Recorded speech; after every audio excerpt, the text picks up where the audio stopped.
hay una propuesta que os voy a hacer. Voy a nombrar un comisariado especial, un asesor especial independiente, para que supervise todas las acciones en clave intergeneracional, como ya tienen algunos países de Europa.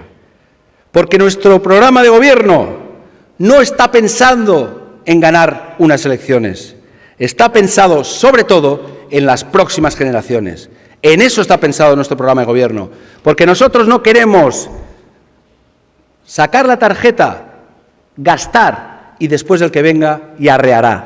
Esa ha sido la política económica del Partido Popular. Por eso, cuando alguien nos diga alguna vez que la derecha gestiona bien la economía, decirle simplemente que vengan a la Comunidad Valenciana, que lo vean cómo ha gestionado la economía el Partido Popular.